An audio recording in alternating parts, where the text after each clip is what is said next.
자, 지난 금요일장 이 필라델피아 반도체 지수를 보신 분들은 아시겠지만 다시 한번 신고가를 돌파를 하면서 2.3% 상승으로 종가를 마감을 시켰습니다.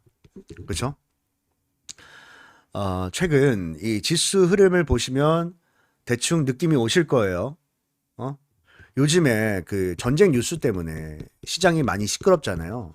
네, 그럼에도 불구하고 이 와중에 이 글로벌 반도체 업황은 호황기다, 호황기. 보세요. 이 신고가를 돌파하고 연일 급등 랠리. 정말 며칠 안 걸렸습니다. 며칠 안 걸렸어요. 그만큼 강세 흐름을 보여주고 있기 때문에 제가 봤을 때는 대한민국의 삼성전자 그리고 SK 하이닉스도 조만간에 이 박스권을 돌파하고 이 신고가 랠리를 다시 이어가지 않을까. 이 글로벌 업황을 따라서 이렇게 좀 생각하고 있습니다. 그리고 최근에 제가 계속해서 좀 말씀드리는 부분이 하나 있거든요. 앞으로 삼성전자의 주포, 자 주포 세력은 외국인이 될 것이다. 그동안에 외국인이 많이 팔았지만 외국인들이 다음 상승을 이끌어갈 수 있다라고 저는 강력하게 말하고 있어요. 유튜브에서 저만 이렇게 얘기합니다. 다들 뭐 기관, 개인 이야기 하죠. 그 이유에 대해서 제가 오늘 상세하게 말씀드릴 거예요. 물론 어제 영상을 보신 분들은 이미 좀 알고 계시겠지만 좀 내용이 어려웠다라고 하신 분들 계셔가지고 좀 더 간단하게 요약해서 말씀드릴 거고, 그리고 지금 많은 분들이 궁금해하는 게 재매수, 재매수를 해도 되느냐. 많이 팔았어요. 이번 올라오면서 아무래도 전쟁에 대한 여파가 있었겠죠. 전쟁에 대한 여파가 있어서 물론 우리도 리스크 관리상 분할 매도 정도는 진행해야 된다고 봤습니다. 하지만 이제 분위기가 또 바뀌고 있으니 재매수 타이밍에 대해서 고민하고 계신 분들도 많이 계시거든요. 그래서 재매수 타점, 그리고 제일 중요한 건 사실 매도죠. 매도를 어떻게 해야 최고점에서 매도할 수 있을지. 자, 이런 부분들 제가 이따가 정말 상세하게 설명드릴 거니까 오늘 영상만큼은 절대 놓치지 마시고 끝까지 집중해서 시청해 주시길 바라겠습니다. 아시겠죠?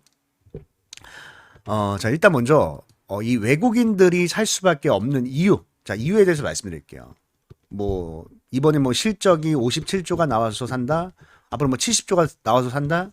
이런 뭐 너무 당연한 얘기. 누구나 다 알만한 내용이 아니라 이 대한민국 시장의 어떤 구조, 기본 구조를 좀 이해하시는 게 좀 좋지 않을까 이렇게 생각을 합니다. 그러니까 자, 밑에다 제가 추가를 해서 보여드릴게요. 외국인 지분율입니다. 외국인 지분. 보유 비중이죠. 보유 비중. 자, 추가를 했을 때 사실 삼성전자 같은 경우는 외국인이 주포였어요. 항상. 외국인이. 항상 지분율 자체를 50% 이상을 맞추고 있었거든요. 근데 최근에 어때요? 49%. 12년 만에 최저치입니다. 12년 만에 최저치를 찍었거든요. 예. 그래서 많은 사람들이 이걸 봤을 때, 진짜 외국인들이 다 떠나가는구나. 환율도 많이 오르고, 이제 우리나라 이제 투자 매력도가 떨어지니까 떠나가는구나라고 생각을 했을 거예요. 근데 이 환율을 다 떠나가지고, 환율이든 전쟁이든 다 떠나가지고, 외국인들이 삼성전자를 다시 살 수밖에 없는 이유에 대해서 말씀드리면, 사실 이게 좀 옛날 얘기긴 한데, IMF로 넘어가야 돼요. IMF 시절을 겪으신 분들은 아시죠? 굉장히 힘들고 뭐 금모으기 운동, 아나바나 운동 뭐 있었잖아. 어쨌든 이때 우리가 이제 또 이 위기를 극복할 수 있었던 이유 중에 하나는 사실 외화를 또 빌려왔기 때문에 가능했던 겁니다. IMF를 통해서. 그렇죠? 근데 이때 돈을 빌려주는데 솔직히 말해서 순순히 빌려주는 사람은 없죠. 다 조건이 있는 겁니다. 조건. 근데 그 조건 중에 하나가 뭐냐면은 이 주식시장을 개방해라. 대한민국의 주식시장을 개방해라라는 거였어요. 지금도 대부분 동남아 국가 같은 경우는 아마 주식 비중 자체를 아마 제가 알기로 많이 못 들고 있어요. 외국인이. 외국인이 들고 있을 수 있는 비중이 제한적입니다. 근데 우리나라도 옛날에 그랬어요. 한 3%, 5% 막 이렇게 비중을 가져가다가 이제 IMF를 통해서 이 비중을 확 늘리게 된 거죠. 제한을 풀어준 거예요. 그러면서 외국인들이 처음으로 산 게 바로 삼성전자였거든요. 엄청 모았거든요. 그리고 실제로 삼성전자가 이 대한민국 1등 기업이 됐고, 그리고 코스피 시장의 시총 한 20%에서 30%는 삼성전자가 차지를 하고 있습니다. 삼성전자가. 자, 그렇다면은 외국인들이 삼성전자의 보유 비중을 50% 이상으로 맞추기만 하면은 솔직히 우리나라 시장을 좌지우지할 수 있는 거예요. 좌지우지할 수 있는 거예요. 근데 뭐 지금 환율 잠깐 뭐 일시적인 이슈로 환율이 뭐 요동을 친다고 해서 얘들 그 장기적인 플랜을 나갈 이유는 없다는 거예요. 이게 막 90년대부터 이어져 왔던 건데. 응? 그렇잖아요. 그래서 지분이 49%까지 빠졌다. 이거는 굉장히 과도하게 많이 빠졌다라고 보는 겁니다. 왜냐면 여기서 기관과 개인들이 많이 샀잖아요. 기관 개인들이 사면서 기관이 다시 패권을 잡는다. 그러면 사실 우리가 뭐 장기적으로 봤을 땐 좋은데 어쨌든 주가가 오르는 데는 외국인들의 힘이 또 필요할 수가 있는 거거든요. 그런 관점에서 봤을 때 얘들이 지분을 다시 높이고 여기서 또 파생상품과 연동해서 거래를 할 수가 있거든요. 그래서 그런 점을 봤을 때 저는 삼성전자를 좀 살 수밖에 없는 상황이 오지 않나. 근데 명분도 있잖아요. 명분도. 실적이 깡패인데 실적이 깡패인데 명분도 저는 있다라고 생각합니다. 그래서 지금 제가 한 가지 또 이제 요거를 보여드릴게요. 자, 보여드릴게요. 잠깐만요. 이걸 보면 또 생각이 바뀔 거예요, 여러분들. 파란색 선, 초록색 선, 이 두 개만 좀 이렇게 할게요. 자, 여기 파란색 선이 뭐냐면 외국인이에요, 외국인. 초록색 선이 뭐냐면 개인이에요, 개인. 개인인데, 자, 그동안의 사이클을 한번 생각해 보면 개인과 외국인은 항상 정반대로 움직였습니다. 정반대로. 그죠? 자, 외국인들이 막 사면서 주가를 끌어올렸다가 외국인이 파니까 개인들은 다시 사고요. 그죠? 그러다 개인들이 요 바닥에서 지쳐가지고 올라올 때 팔죠. 올라올 때 파니까 그걸 외국인이 또 다시 받아갑니다. 자, 받아가죠. 그리고 나서 다시 개인들이 들어오니까 외국인들이 팔아요. 그죠? 팔죠. 물론 이번 상승은 좀 이례적이었다고 봐요. 외국인들이 굉장히 일찍 나갔어요. 그죠? 굉장히 일찍 나오고 개인들의 승리였다. 근데 이 개인들이 승리할 수 있었던 이유는 정책도 한몫을 했죠. 정책이 5,000p 보낸다 했잖아요. 그러면서 기관들이 그냥 무지성으로 샀어요. 기관들이 계속 개인과 함께 힘을 합세해서 매수를 해주니까 주가가 올랐다고 봐요. 예, 근데 지금은 또 뭐 5,000p는 달성을 했고 또 전쟁 이슈가 있으니까 왔다 갔다 하고 있긴 한데 어쨌든 간에 최근의 흐름을 봤을 때 어때요? 개인들이 사다가 팔아. 사다가 팔아. 외국인들은 팔다가 사. 자, 예전의 흐름 볼까요? 이런 거잖아요. 이 시점이잖아요. 자, 개인들이 팔아. 외국인이 사. 주가는 올라. 그렇죠? 자, 지금 볼게요. 개인이 사다가 팔아. 외국인이 다시 사. 주가는 올라. 이런 지금 흐름의 사이클이거든요. 그렇기 때문에 저는 영상 초반에도 말씀을 드렸지만 이제 요 사이클 돌파가 가능하면서 요 필라델피아 반도체 지수 글로벌 업황을 따라갈 수 있다. 명분이 있거든요. 명분이. 예, 따라갈 수 있다. 그래서 급등 나올 수 있기 때문에 충분히 재매수도 가능하다고 봅니다. 그렇다면은 뭐 월요일장에 바로 사면 되냐? 이렇게 또 물어볼 수도 있는데 자, 지금 일단 타점을 잡을 때만큼은 항상 이거를 마음속에 두셨으면 좋겠어요. 신중해. 집중을 제발 더 하자. 진짜 그냥 보고 유튜브 그냥 보고 뉴스 그냥 보고 바로 매수 버튼을 누르시는 분들 계신데 그렇게 되면은 절대 안 됩니다. 그거 정말 안 좋은 습관이거든요. 정말 안 좋은 습관입니다. 항상 기준을 잡아놓고 가야 돼요. 그래야만 최대한 물리지 않고 물론 우리가 뭐 영원히 안 물릴 수는 없지만 물린 상황이 오더라도 적게 물려야만 버틴다고요. 이만큼 물리면 자 여기서 사서 30% 물려버리면 못 버텨요. 이거 올라오는 거. 그렇잖아요. 그래서 기준을 잡는 건데 자, 지난 금요일장 같은 경우는 일단 외국인이 사다가 조금 팔기 시작했거든요. 왜냐면 이게 물론 매매 동향에선 매수로 잡혔지만 지금 보면은 종가상에서는 매도하다가 그죠? 종가상에 매도하다 끝났어요. 그러면은 이게 어쨌든 멈춰야 돼요. 우리가 이걸 월요일장에 확인할 건데 멈추는 걸 볼 겁니다. 물론 이제 필라델피아 반도체가 올라가지고 삼성전자도 상승 출발 보일 수 있지만 갭상승을 한다고 해서 얘들이 계속 매수한다는 보장은 없는 거예요.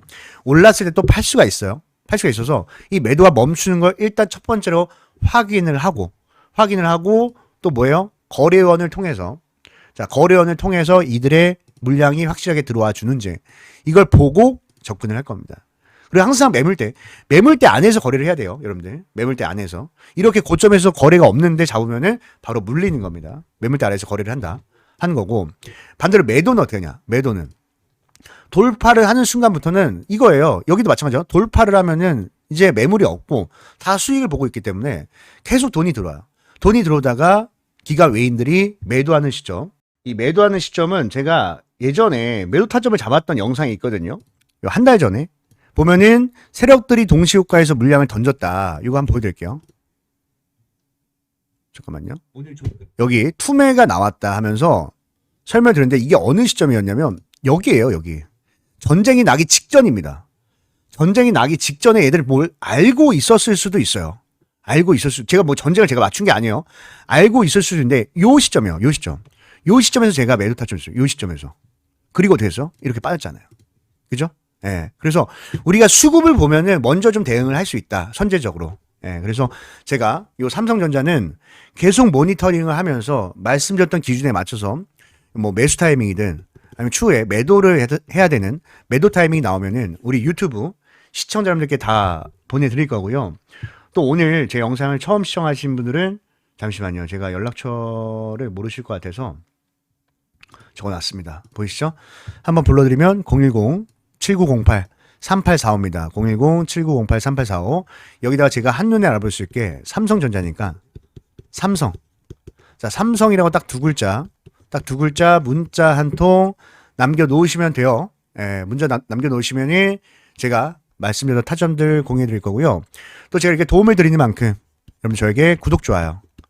자, 구독, 좋아요 눌러주시고 댓글에다가 뭐 삼성 화이팅, 뭐 조교수 화이팅 다 좋으니까 좀 긍정적인 말을 좀 많이 좀 써주세요, 여러분들. 욕 쓰지 말고. 요 악플 좀 그만 달고, 예, 긍정적인 말들 많이 남겨주시길 바라겠습니다. 그리고,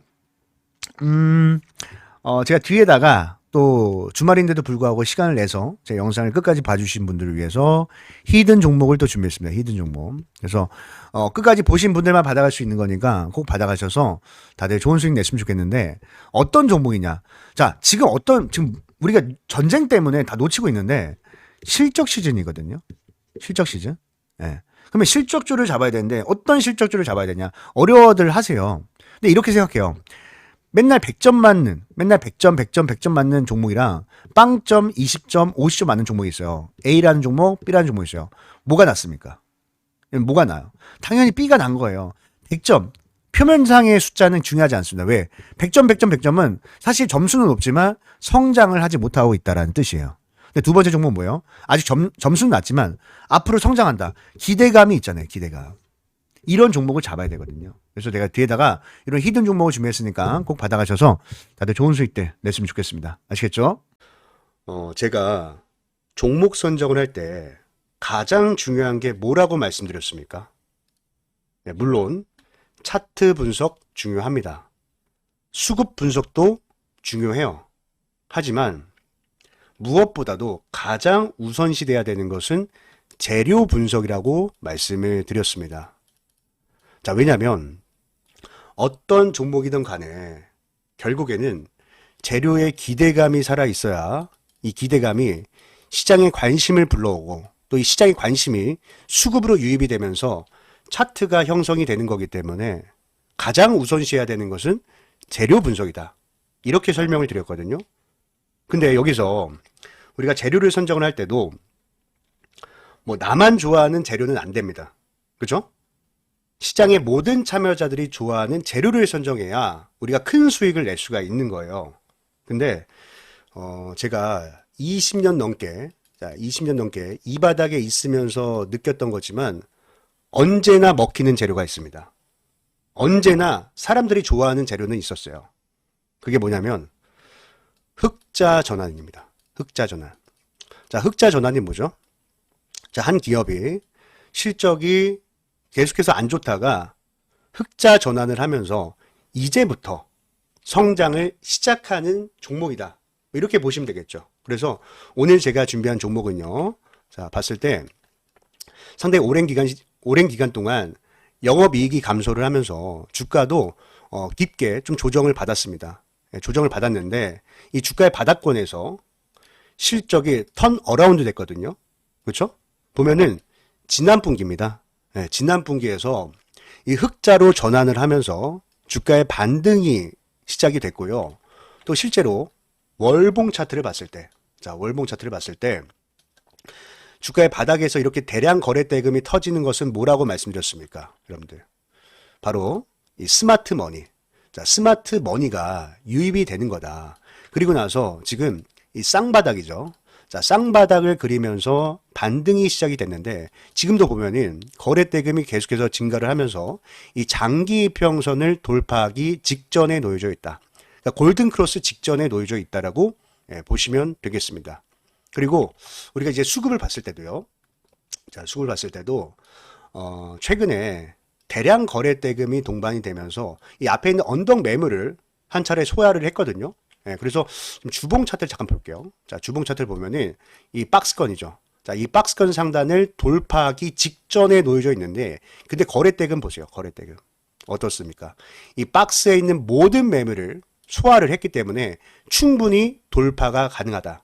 충분히 돌파가 가능하다. 이렇게 보시면 되고, 또 이 거래량을 수반한 이 수급 주체, 자, 매수 주체를 봤을 때도, 자, 밑에 이 기관 보유 수량에 한번 집중을 해주세요. 자, 기관 보유 수량이 지금 공격적으로 늘어나면서, 그죠? 공격적으로 늘어나면서 아주 물량을 엄청나게 매집을 하고 있다. 그리고 최근에 보이는 이제 특징은요, 기관들이야 지금 거의 뭐 하루도 빠짐없이 매일같이 매수를 하고 있지만 외국인들도 같이 좀 들어오기 시작했습니다. 그죠? 보면은 외국인들도 슬슬 매수 물량을 늘려가면서 양매수로 좀 잡히고 있는 종목인데, 자, 이 종목은 제 영상을 끝까지 시청해 주신 여러분들께만, 여러분들께만 드리는 거니까 꼭 이 종목 받아가셔서 다들 좋은 수익 내셨으면 좋겠습니다. 아시겠죠? 그래서 이 종목 받는 방법은요. 자, 제가 다시 연락처 좀 띄워드릴게요. 자, 여기 보이시죠? 010-7908-3845입니다. 앞에 보이시는 연락처로 히든, 자, 히든이라고 딱 두 글자만 문자로 남겨 놓으시면은 제가 종목의 이름과 또 얼마에 매수하고 또 얼마에 매도해야 될지 이 목표가까지 또 정리해서 보내드릴 테니까 꼭 받아가셔서 다들 좋은 수익들 내셨으면 좋겠고요. 또 제가 이렇게 도움을 드리는 만큼 여러분들도 저에게 구독 그리고 좋아요까지 많이 많이 눌러주시길 바라겠습니다. 아시겠죠? 네. 그러면 오늘 영상은 여기까지 하도록 하겠습니다.